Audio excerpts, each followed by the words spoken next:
Hey guys, welcome to another episode of the FootyNotes Podcast.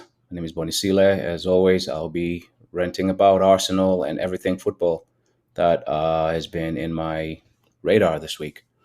A couple of really cool things happened after, what was a very interesting thing with trying to balance work and keeping an eye on transfers.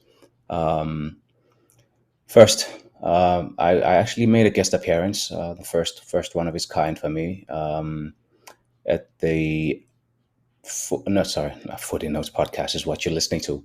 I joined the team of the Swift Kicks podcast. So you can follow them and find the episode that I appeared on Spotify, Apple, wherever you find your podcast. Um, and they are the Swift Kicks podcast. Swift Kicks podcast. And I mean their most recent episode. Good guys. Actually, I'm probably going to be now listening to more of their stuff as well, just to learn from them and see what they're up to, and maybe someday I'll also return the favor and have them on my podcast as I grow. But yeah, so I want to give a shout out to these guys. Ben is the guy who reached out to me, but his co-hosts Alex and Steve were really graceful in having me over and giving me the space to share about my story and share about just my information as far as like who I am as a person, as well as just talk football with them. So that was really, really awesome. Thank you to you guys, Ben, Alex, and Steve. Thanks for having me. I will be keeping an eye out for you guys and seeing like what you guys do as your podcast grows as well. All right, back to FootyNotes podcast stuff. I am in the middle of like a very interesting week because like Arsenal had a game midweek, which is now feeling more and more like a distant memory against West Brom. And I was very enthused by what I saw in some of the play. Don't even feel like talking about it too much now because it's kind of hard to remember what I even thought about that game after watching the game from yesterday in the morning against Manchester City. But let me try and think back to that game. It was a needed game in terms of like the trajectory of the club and what the club is doing and on the field. Having played at the time 2 Premier League games, having won none, having scored no goals. So scoring 6 goals was very, very positive for the team, and to see Alba getting back to what he looked like before the COVID year. The year, the first 2 years when he arrived at the club, at least, he looked a little bit more like himself. Obviously, he had just come back from COVID, so I imagine, it's not going to be, now in upward trajectory and everything smooth sailing as yesterday's game showed. That there's going to be up and downs on the hill, on the road. But the fact that he was able to score, a couple of poacher goals, and then, the Alba / Thierry Henry cutting inside from the left onto his right foot and curling it onto the far post corner, basically. That looked slick. Saka scored a similar goal with a good move that involved him and Odegaard, and scoring with his right foot too. Almost not necessarily curling it, but like, yeah, there was a little bit of curl on the ball with his right foot. He kind of like hit it with the inside of his right foot and converted. And then Pepe hit the woodwork twice and scored once and set up an assist for Lacazette. So there was a lot going on there. That was really good to see moving forward. But those first 15 minutes did happen, though. When West Brom hadn't conceded a goal with the game at 0-0, we were still very easy to slice through for them. And some people thought maybe that was because we played so many offensive players. And yes, that could be the case. But I also think a lot of it had to do with the fact that it is still not clear what we are trying to do collectively when we're trying to defend. Our collective defense is just not up to par for a professional football outfit. And so I don't want to just talk and dissect too much into that game because it was not too different to the City or the Chelsea game defensively. The one thing I want to shout out in that game is the offensive play and how we scored goals. I know it was like a lot of like the under 23 and maybe even under 18 players for West Brom. But goals are goals. A hat trick is a hat trick. You know, it's a professional football game. You have to beat what's in front of you. And the other thing that stood out for me on the game, it's also, I guess, maybe one of the highlights of the week for me as an Arsenal fan this week has been just watching the match going Arsenal fans. The match going Arsenal fans have been really, really good this week in kind of like, I don't want to say correcting because I don't think everybody at the game agrees on every single thing, just like everybody online doesn't agree on every single thing. But definitely the prevalent emotion was like, look, we get behind our own, we get behind our players, and we support them. Yes, we can, express our grievances and when we're not happy about certain things. And at Arsenal fans, we have a lot to be unhappy about. But it was really, really cool to see fans get behind Aaron Ramsdale and watching him celebrate a goal with them, or two, as well as just the support behind the team, that I saw in that West Brom game. Because I mean, I know it's easy to support a team when they're winning, but there was a lot of pressure riding on that game. And then coming into yesterday's game, because I want to jump forward, whilst other teams are looking, very strong, even when they're losing. I just watched Wolves lose a game right now. There really is a way to lose a game. I mean, of course, if I was an Arsenal fan and they played like Wolves against United and didn't score, I wouldn't be happy. But I wouldn't be happy because we didn't take our chances. Arsenal are not creating chances. And when they do, they are few and far in between. Strikers are struggling under this guy, to get opportunities. We either like having a downhill and finding chances, and it's like raining and pouring, or we have nothing in games. Like, for example, against West Brom, there were a lot of chances because West Brom defended Arsenal like Arsenal defends against other teams. Very high line, just, very willing to concede opportunities, concede passing lanes down the middle. So yes, Arsenal was able to, even El Neni was slicing through them with, defense splitting passes, finding Pepe for one of the Arsenal goals. I remember, like, it was just very easy. So I don't want to talk too long about what went right in that game, but besides the fans as well. So the fans and the goals, great. Now let's jump forward to yesterday. I'm not going to complain about who he picked, Arteta, that is. You can pick Kolasinac, and especially if you can back it up by saying the things that you were saying after the West Brom game, that as long as the players are doing what you're asking of them in training, and that they're still Arsenal Football Club players, you want to involve them. You have every right to do that. You're the manager. You have every right to pick what you pick. But then, when it goes wrong, you need to face the music. And I don't think for yesterday's game, I know a lot of fans are focusing on Kolasinac, and we should, because there's a whole different narrative there, where Kolasinac looked like he would never play for Arsenal again in January, and now he's back. He started the last two games, especially when Arsenal have loaned out William Saliba. They've loaned out, and it looks like this guy won't be coming back. He scored his first goal in the Bundesliga, actually, Dinos Mavropanos. So loaned him out, and it looks like they have no interest in him. And yet, we have Pablo Mari, who, at least there's no reports of him being sick, because Arsenal has been getting a lot of sick players. You have Pablo Mari there, and I think he was on the bench actually yesterday. So you don't play Pablo Mari, who is your signing. You play Kolasinac, who is one of the guys that you pushed out last January. And I'm not saying Arteta shouldn't be forgiving. I think if you want to be forgiving, go ahead, be forgiving, and change your opinions on players as and when the data changes, and as and when they adjust their attitudes and work for you. Great. Change your opinions on them, right? And hopefully this is true for Guendouzi. It looks like Guendouzi will leave too, though, or Saliba.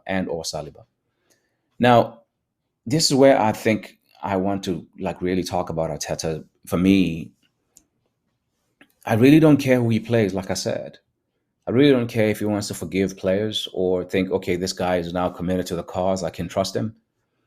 But then when your center backs don't appear to be really strong communicators with the guys in front of them, or the guys in front of them are not good at following directions from them, I don't know which one it is, but clearly there's a communication problem at Arsenal. I know last week against Chelsea, people were going on about the formation, which is probably maybe okay, but I don't think there's any team we could have put back. I know I'm jumping around here. I'm going to go from back to Chelsea and come back to City. In the Chelsea game, people were like, you should have played the back three. And maybe we should have. But I don't think we had the players to match Chelsea on the day. Personnel issues at Arsenal would have prevented us from getting something out of the Chelsea game, even if we played in the back three. They just had too good a group compared to ours. And they would have won most of their one-on-one battles on the field. Fast forward to yesterday, we go to a back three, and the same thing that I'm seeing is that, again, we don't have communication. Like Reece James, whether we're the back three or back four, Reece James should not have had as much time as he had in the Chelsea game. That's a communication problem, not a formation problem. Somebody should have been communicating with whomever to get the help. Yes, Pablo Mari maybe was struggling against Lukaku, and so Kieran Tierney was maybe overcompensating, or that was instruction. I don't know. But clearly we were overhelping in the middle and leaving Reece James out open. And then yesterday we played a back three, which would have then covered the outsides. What happened? First goal, Gabriel Jesus. This is City's first probably proper foray into our box. Goal from an on-running midfielder, a header. Similar style in a way that Raheem Sterling scored against us last year at the Emirates when we lost 1-0. Out-jumping holding, if I remember correctly, on the day. Yesterday, it was Callum Chambers who totally misread the flight of the ball and mistimed his jump so badly that Ilkay Gundogan gets a header right under his nose, right behind him, slips in for a header, goal, 1-0 to City. And up until that point, Arsenal had shown a little, huff and puff. Like they were playing with intensity and they were on the front foot. And we looked okay. But for 5 minutes. The game is 90 minutes. We looked okay for 5. And so for me, I really don't think Arteta is getting, and I'm never going to say any manager out. So I'm not going to say that on this podcast or anywhere. However, I do worry for this guy because he just doesn't seem like he knows how to get what he needs to get from his players. I have literally watched almost every single Premier League game in these first 3 match days. I've watched a lot of games. Burnley looks more like a Premier League team than we do. I've just watched Wolves consistently like the most unlucky losers. I would rather be no points and no goals and playing like Wolves than playing like we are playing. We literally are looking like a number 20, and this is not hyperbole. We are looking like a number 20 team. 9 goals conceded, 0 scored, 0 points. And I'm not going to even do the whole Tottenham thing. I know they've played 3 games, and actually they shouldn't have won against Wolves last week, but they did, right? But they scored 3 goals, conceded nothing. They have a perfect record going to the international break. The only thing I can say that's positive for right now, if Arteta doesn't get fired, is that if he had his best team and he got embarrassed in these last 3 games, I think he'd be out of a job. I think now he might still have a chance of this job because there are all these mitigating circumstances that that deserve to be thought about and be considered as we look at how the results have panned out. So I'm saying, for me, though, even though I'm prepared to forgive the result, just as an individual, I don't think he needs my forgiveness, but I'm giving it anyway. I forgive the results, but like the manner of the results for me is what I find unforgivable or hard to look past. The way we've been losing these games, we've barely looked like we are ready for a Premier League season. We are looking like we're not even in preseason fitness mode in a lot of these games. And granted, we might have lost these games even if we had had our full strength team, which is why I'm saying, in which case, Arteta would be under more pressure. However, I'm hopeful, maybe I'm an idiot for being hopeful. I'm hopeful that he gets a chance and that he finds a mix moving forward to help this team get to a form that will put him somewhere between number 5, 6, or 7 in the Premier League. He has enough tools to do that. And my worry is that I watch a team like Everton and I watch a team like even Newcastle under Brucey are looking better than us. I know a lot of Newcastle fans they won't necessarily feel this way. But when I watch them, you can tell what they're trying to do. They're a counter-attacking team who misses a lot of chances, but they're starting to, become a little bit more expensive. They're much more, in my opinion, these Newcastle teams over the last 10 games of last season, coming up to this 3 games in this season, they look like they have an identity and they a lot more adventurous than they were under Rafa Benitez, who I want to talk about next. He plays a 4-4-2, right? In comparison to what we are trying to do. I don't know what we're trying to do at Arsenal. Back 3, back 4, 4-2-3-1, 4-3-3. I don't know what Arteta is trying to do. It's just, to me, I don't think the players are getting it. Either they're not good enough or they're not getting it, but something has got to give, and he needs to find, because he's the leader, he's in charge now. He's not just the head coach, he's the manager. He needs to find a way to get his team playing for him and for the badge. He needs to find a way to get these boys singing on, from the same hymn sheet, as some people would say. You need to get them singing from the same hymn sheet. Rafa Benitez has been at Everton hardly any time, like Nuno has been at Spurs hardly any time, but you can tell what they're trying to do and you can actually see them do it. Sit back, be compact, be hard to score against, and then boom, off you go. That's Spurs.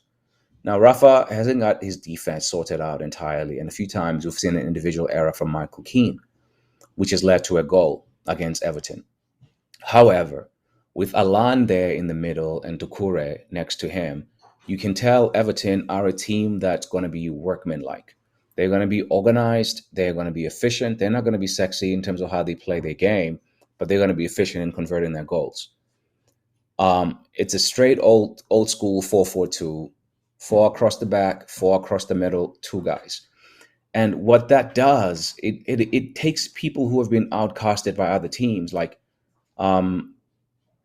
Andros Townsend couldn't get a contract from a renewal from Crystal Palace, and you have on the other side, he plays on the right wing for them. He started all their games under Rafa this season, and then on the other side you have Demarai Gray, who they bought for $2 million, right? It's like £1 million or something like that, from Germany, rejected by Leicester. He scored 2 goals in his last 2 games. I don't mean now Demarai Gray is going to play for England. I don't mean Andros Townsend is going to be getting a call up from Gareth Southgate either.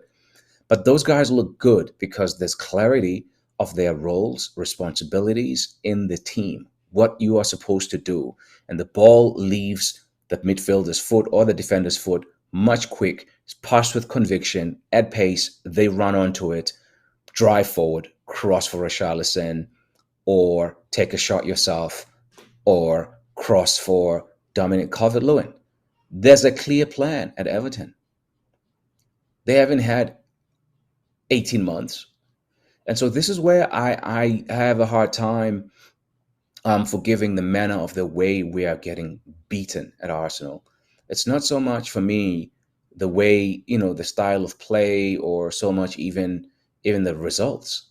I'm like, what's our identity? Like when we are hit by COVID, what is our plan? because we now know we now live in a COVID world, so we have to have a plan to work with COVID. We have to anticipate these things. And I find myself having to stop myself now from doing what I've done in the first 18 months of Arteta's reign at Arsenal. I've been making excuses for him because I like the guy. I still do. But I think we need to start becoming more about what are you doing to work with the cards you dealt. I don't think he's doing enough. Arsenal need to score the perfect goal too often, whereas the other teams playing against Arsenal don't need to do much to get a goal against Arsenal. We have to make the perfect goal. They get a goal from nearly nothing. The opponents, that is. Also, we're becoming a team where this is not necessarily my original thought, but I remember hearing this for the first time in the Arsenal Vision podcast. And Elliot sometimes can be a little harsh with some of his, criticisms or whatever. The guy, is Yankagana is his Twitter handle. But like he asked a very important question about Arteta needing 100% optimal conditions 100% of the time. I'm paraphrasing here. This was not his wording, but like it does appear that like if Partey is out, Arsenal can't function. If this guy was out, Tierney was out. That's why we lost to Unai Emery in the semi-final. Partey was out. That's why this thing didn't work. Alba was playing on the left. That's why this thing didn't work. Oh, Lacazette was playing, linking in. That's why he's not in the box enough and scoring goals. Like we always find a reason we always find that one thing that didn't go right, and then that one thing becomes the reason the results were not right. Like last year, for example, I have forgiven this thing, but I want to bring it up because I haven't forgotten it. We went nearly 3 months without winning. And that was because Arsenal could not solve the problem of how slow we were playing and how easy we had become to defend against. And that entire time we're playing the back three. And so I'm okay with the back three or any formation, whatever the coach decides. But the coach does need to simplify instructions enough for players to understand them. And I find that Arteta tries sometimes to do AP things with kids as a teacher, like with kids who I think, sometimes you need to adjust to meet your students where they are. It doesn't mean that they're dumb. And as there's too much blaming of players at Arsenal sometimes, like, oh, the players are not good enough. The players are this. These are the players you have, bro. You took the job. And a lot of the players we have, you've been here as they have been recruited. I know yesterday's game, a lot of the players were not necessarily, a lot of the players, like about 7 of them were there when Wenger was still there, right? I'm thinking who wasn't there when Wenger was there, who started yesterday? Cedric, Leno came straight after, I think, or was he there in Wenger's? No, Wenger, actually, Leno was there too. He became, in that first season when Peter Cech was there, or was he there in the Unai Emery season? I'm not sure about Leno. I think Leno might have been there in the last season, or definitely was there when Emery was there, though. But like Saka Academy, Alba was there, Smith Rowe was there. In midfield, we had Xhaka, who was there, Kolasinac, who was there. So that's about half the team. And then I'm trying to remember who else was there in the team yesterday that was there during the Wenger times. Alba, Smith Rowe, Xhaka, Saka, Chambers, Holding, Kolasinac, questionable Leno, right? So that's like 7 or 8 players who were there under Wenger. So I understand that a lot of us are going to say these are all Arteta's players. So yesterday, yes, they were not all of his players. A lot of them were still there under Wenger, and some of them being young. But there've been games where the players were there for him. Sorry, that have played were his players, and it still didn't look great. So this is what I'm talking about. That I feel like he needs to have a way of playing that accommodates players when players that he likes that suit the way he wants to play aren't there. If the club are trusting him, he's not going to get fired for making adjustments for plans for when Pepe is not there or when somebody else is not there, whoever that may be. So for me, I think he needs to really just get his shit together and man up and stop. I know he likes to say, "I'm taking responsibility."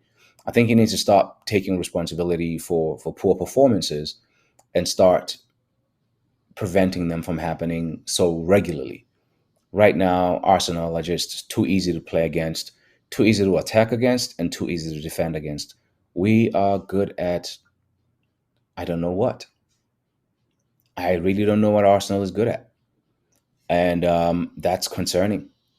That's really, really concerning when I've just named a couple of managers who are with their teams for much less time and are doing much better. I'm not going to even talk about the newly promoted teams, but I've already just named in this podcast Bruno Lage or Lager, I don't know what his name is, who coaches Wolves. His team already, you can see his footprint or fingerprint on the team. Nuno, I almost called him Nino. Nuno, you already see his footprint on his Spurs team. As much as I don't like Tottenham as an Arsenal man, it pains me to be saying this. You can see his footprint on that team. They're playing a 4-3-3, and it works for them. I talked about Demarai Gray and Alex Iwobi. I didn't even mention. He even looks like he knows what he's doing at Everton because the system has been put in place with so much clarity. There's no confusion over whose job it is to do what. He can switch his wing players, his right back and left back a few times. It can be adjusted. Rafa Benitez, the third coach I'm talking about. Thomas Tuchel. I mean, I know Tuchel is working with, a lot of quality players. But these other guys, these other three guys, they're working with similar quality or slightly less. But we are making our players look terrible. So we have to build a thing where we are figuring out a way to make our players start to look like they know what they're doing, and that's on the manager. He's had an entire preseason, and he looks even worse than when he didn't have a preseason. That can't be the fault of the players. That can't be blamed on COVID. COVID can be blamed for the faces of the players who are not there, but it cannot be blamed for what appears to be a lack of a plan. And I would even forgive the Brentford game, because that was maybe COVID was a surprise. But the next two games, you already knew that COVID was going to be a factor in your season, and apparently it had been a factor throughout preseason. So what was your plan? Anyway, to me, I feel like we're getting caught with our pants down too many times. And I think part of the struggle, I want to keep this one short because I'm ranting and I'm talking a little bit about Arsenal. I'll do some more productive podcasts in the coming weeks because there's going to be no Premier League football, and I'm going to look at the first three games for Arsenal and a few other teams during the international break, and then I'm going to give a take on like what I'm seeing, what are the trends that I'm seeing, and hopefully with the transfer window coming up, hopefully Arsenal addresses what they need to address. They still have too much to do. It's almost like they're that kid who crams for the exam. We still find ourselves cramming for the exam too many times. And then finally, like, Arteta needs to stop trying to play champagne football on a beer budget. His players are beer players and not even craft beer, probably, Miller Lite or something. Therefore, he needs to stop trying to do Pep things sometimes. Like, he can do those things over time, but I think he needs to figure out like what are the best ingredients out of each of the players he has on any team sheet on any given day, and try to build a strategy that's going to accentuate that, and a strategy that's going to highlight the player's strengths. Happy players make for happy camps, and happy camps generally leads to results. So stop trying to make the players fit into your thing. fit them into something that works for them. Thank you. Talk to you soon at the next one. Cheers.